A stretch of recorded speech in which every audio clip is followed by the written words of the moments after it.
Shiva!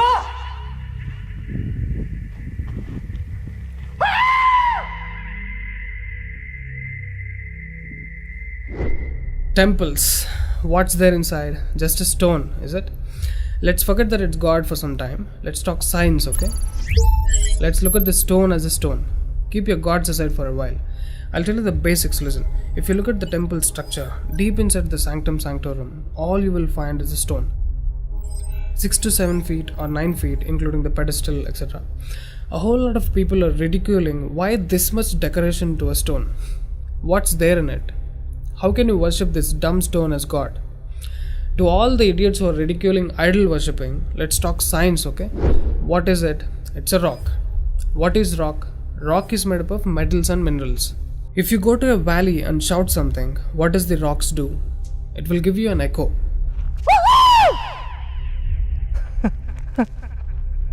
It's an open place. The sound travels, hits the rock and throws it back. This phenomena is called echo and it's scientifically proven, everybody knows it. Depending on how loud you send these sound waves, accordingly rocks will throw back an echo. Every rock, that's why you will hear 2-3 sounds at different intervals. Visually you cannot see what's happening, but you can hear it. This is in open space. Imagine if you're doing it in a closed place. What would be the amount of echo? Obviously much more than the open space. Let's get inside the temple. You will find a linga or a statue made of a rock. And it's placed in a closed wall structure with a Galigopuram on the top. That means a pyramid structure with a tip pointing to the sky. There will be no ventilation. Tight packed and covered with stone walls to a precision where even the light cannot enter. Now, people send some sounds to the rock. Not just today, it's been practiced since thousands of years. They are sending some sounds to the rock continuously, right from the morning to afternoon to evening till night, every day. We all know that sound has a form.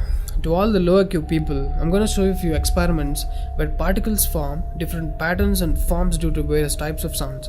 I saw a beautiful music video in this channel in which they show how water, fire, particles respond to the sound. It's an incredible experiment, you must watch it. It is a film to describe to you the effect of cymatic frequencies. Now, 72% of your body is water. 12% is earth, 6% is air, 4% is fire, and the remaining is space. Don't you think this sound has an impact on your system? Look at how drastically the water is responding to the sound. Similarly, fire. In fact, everything in the cosmos responds to the sounds. That's why yogis of the past have always said sound is the basis of existence. Every form is a certain reverberation of sound. If you master the sound, you can play with the 5 elements. That's how the sages of the past used to walk on water, disappear into the air, walk through the walls, etc. In Harry Potter movie, what you have seen is just a fiction story. But here, we have got yogis who did all that for real.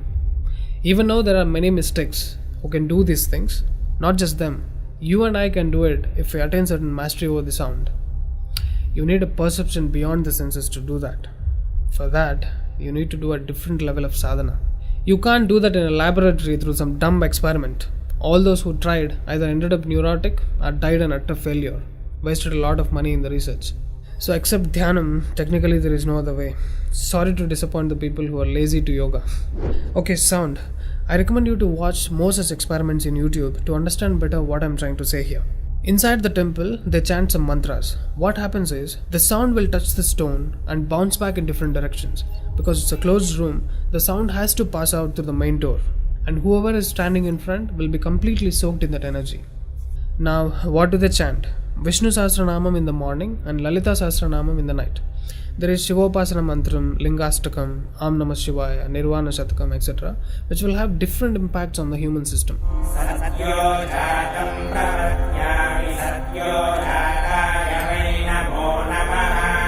I really wanted to check what impact these sounds have on the human system.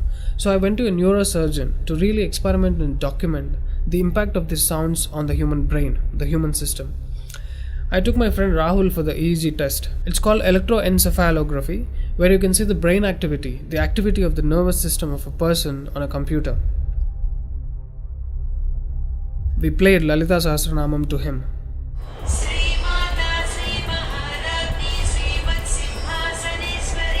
Rahul, relax your face.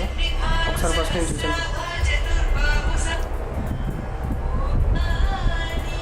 Right.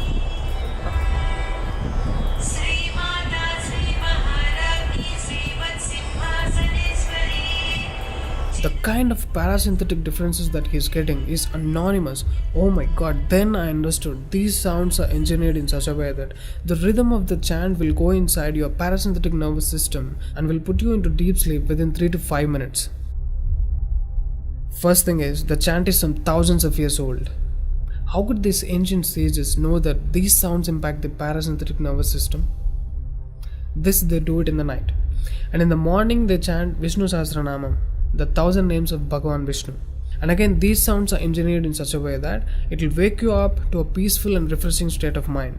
I'm sure most of you are suffering with painful wake-ups, with such an irritated mind that you can't sleep and you don't enjoy waking up. If you listen to Vishnu Sahasranamam in the morning, it will clear all these clutches in the brain and you will be super fresh when you wake up. Even today you can go and check in Tirupati temple. They will chant Vishnu Sahasranamam in the morning and Lalita Sahasranamam in the night. This is a clear science evolved and being practiced in temples. Even now in most of the temples they're still doing it without knowing why they're doing.